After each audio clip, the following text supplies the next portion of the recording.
All right, the teens who stole $238 million. I want you to meet Malone Lamb. See, in this picture, he's celebrating because him and his friends just got done stealing $200 million. But him and his friends had a problem because after they stole that $200 million, him and his friends went straight to the club, went straight to the dealership, went straight to Louis Vuitton. Them boys started blowing that cash, which, as you can imagine, got them some unwanted attention. But before we get into that, I know what you're wondering. How did they get all this money in the first place? Well, you see, one day or night, I don't know, I wasn't there, Malone checked his pockets. He said, oh, I'm broke. So he decided to get a job. The job title was scammer. Malone then finds other people in a chat room that want to scam like him, and they form a scam group. Real quick, I want you to take a look at how old they are. Now you could probably understand why they went straight to the club as soon as they got a bunch of money. But again, we're before they got a bunch of money, okay? So they meet up in a 18, 20, 21. I don't know what dude to the far right is.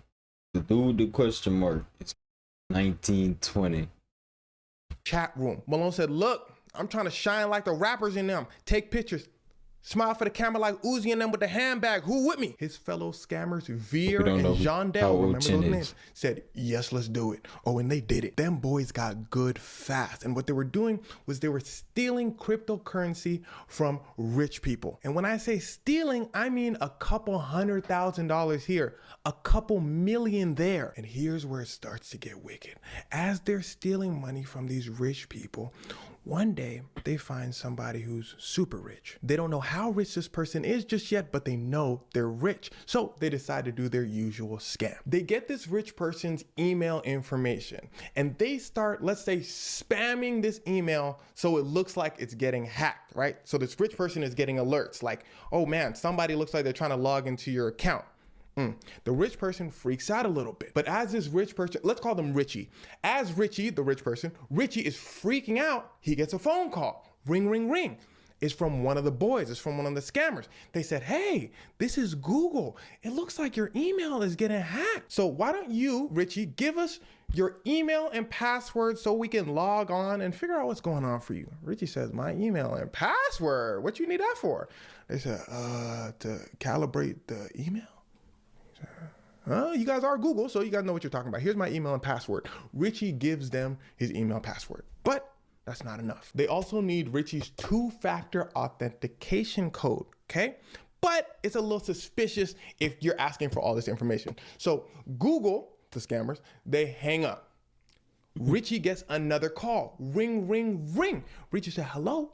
It's the scammers again. But this time they're saying, oh, we're a cybersecurity company. We work adjacent with Google here and there. It looks like your account was getting spammed and all. Richie said, that's what I was telling Google. They said, yeah, we know. So we need your two-factor authentication code, Richie. Richie said, my two-factor authentication code? What you need that for? They said, to fix your stuff? Richie said, you guys are a security company. That makes sense. Here's my two-factor authentication code. Richie gives them the two-factor authentication code, but it's not enough. Malone, Veer, and Jondell are getting closer and closer. They find out through his emails, oh, he has a bunch of crypto accounts. They said, perfect. But now they need the login and passwords for that. So they said, well, Richie kind of stupid.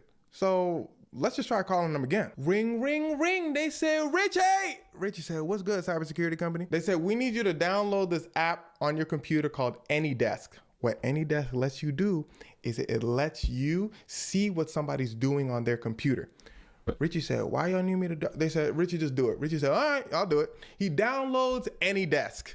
They start watching Richie log into his crypto bank account. These scammers said, oh, Richie ain't real. They watching Richie type in his email password, and the boys, Malone, Veer, Jondell, and them see this. $240 million in crypto. Them boys said, God. Richie said, huh? They said, we said, we so sad that you getting hacked. So we trying to save you. Richie said, okay, appreciate y'all. Y'all got all my information that I typed down and all that? They said, we gonna hang up, Richie. Y'all have a nice day. Richie said, I'm good. They said, we good. Richie said, we good. They said, we good. Them boys hang up and they take everything Richie got. They log in with the information that they saw Richie log in with. They take all his money. Now, how do I know all of this information? Well, you see, Malone, Veer, Jandel decided to record themselves doing all this. After they take all of Richie's money, them boys was celebrating. Then they said, you know what? This is what we got to do, though. We got to think smart. We have to take all this money and bring it to a bunch of other little accounts so it's untraceable. That's what they do. Then they decide, you know what else we got to do? We got to lay low, because usually when a heist happens, the criminals can't just spend the money immediately. We got to give it a few weeks. But after we go to the club, of course, because we got to celebrate. So the boys decide to go to the club. They spend $50,000, they spend $20,000, $100,000 on bottles. They see famous girls in the club, they see Instagram girls in the club, they just hand them out Birkin bags. They say, here you go, Birkin bag for you, Birkin bag for you. And it's at this point, they looked at each other and said, how can I lay low with all this jewelry on me? They buy cars, they buy houses. And it's at this point, they attract the wrong kind of attention. Another group of crypto scammers looked at each other and they started hating. They said, damn, them boys Malone and them getting a whole lot of money. So this group gets together and they find out Veer is trying to buy his parents a crib. As Veer's parents are driving down the streets of Miami to look for houses, this group, boom, crashes into Veer's parents. See, this group's plan is to take Veer's parents hostage so Veer can pay ransom for them, right? As Veer's parents are disoriented because they just got into a crash, some other members of this group pull up in a van, take Veer's parents, throw them in the car, drive away. But the problem is they were doing this in broad daylight. So a cop sees them. Cop chases them down. This group swerves, they crash again. The cops surround them, they arrest these guys. Bro, they like cool, but what are they in? Please tell me you're not doing this shit in the fucking Accord. What are you in? Now, here's something I want you to understand. Anytime something sounds like it's coming out of a movie, the FBI will always try to figure out where the camera's at. If a group of people try to pull off a crazy abduction in broad daylight, the FBI are going to be the first people to ask why. But even before this, if a group of random teenagers is buying private jets, houses, cars, making massive transactions, the FBI is going to say, I've never heard of you before. I never seen your parents. You some kind of prince, some kind of king? No. Oh, you was some random dude a few weeks ago, all of a sudden? You blowing a bag like this? So the FBI been watching them, but even worse, they caught the attention of a man named Zach XBT, an underground crypto investigator who never shows his face, but loves solving crypto-based crimes. In fact, the moment Veer, Jandel, and Malone stole this $240 million, Zach XBT immediately got an alert. He saw so much money moving around. Zach said, well, a case worthy of my talents. Zach calls Richie, the person who lost all this money. Remember him, the stupid one. Zach said, hello, would you like me to get your money back? Richie said, you one of them scamming people? Zach said, do I sound like one of them scamming people? Richie said, kinda, but I already came this far. What you need me to do? Zach said, hire me so I can get your money back. Richie hires Zach. Zach decides to hunt down Malone, Veer, Jandel. In fact, Zach is the one who got the video recording of Malone, Veer, and Jandel recording themselves stealing the money. Their names was in the video. Them folk calling each other by name. They said, Veer, look at how much money we got.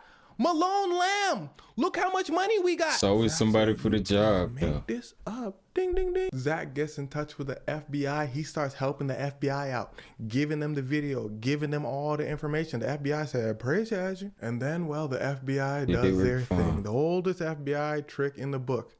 Catch one, make them squeal. Now, they didn't say exactly who they caught, but people believe it was Jandel first. The FBI brings Jandel in. They said, Jandel. Jandel said, okay, his name is Veer. The other dude's name is Malone Lamb. Yeah, my name is Jandel. We did it, officer. They said, damn, we didn't even ask you a question. When Veer saw all this, they got us, bro. From the robbery we did last week, yeah, they got me in the back of the police car. I'm calling you, nigga, because you was with me. That's why I'm calling you. Don't worry about it, bro. Don't worry about it. We'll be at your door, bro. I'm bringing them to your door, bro. I'm not going to jail by myself, bro. I can't. If you don't think we was finna beat this with 200 M's, nigga, you are crazy. He wasn't even gonna sit that long. Dick. Like, what? Snitching, he decided to turn himself in. He went to the FBI. He said, Malone, John, that he started telling to the FBI. But that's exactly. Minimize the risk from the start. Said, damn, this is an open and shut case, ain't it? So they decided to let Veer go out on bail. But I'm not even gonna change the picture because I want to show you how fast Veer they let him out on bail to watch. Went back to jail. Veer leaves on bail. He steals $200,000 scamming again. He gambles the $200,000 and loses it all in 40 minutes. The FBI call him up. They said, we saw what you did. Put your hands behind your back. Veer said, y'all not even here. We on the phone. They said, arrest yourself. We're going to come pick you up because you stupid. He said, all right. They lock Veer up. And as for Malone, they labeled him as the ringleader, which Malone denies. Malone is basically saying he was just following orders. He not like the ringleader and all that. If you're the ringleader, you get in the most time. So Malone decides he's going to trial, and his trial hasn't started yet, so we have to wait and see what happens. But since there's so much evidence against Malone, Veer, and Jondell, they most likely will be spending most of their adult lives behind bars. Yeah. Better know what you're doing when you're going on that mission.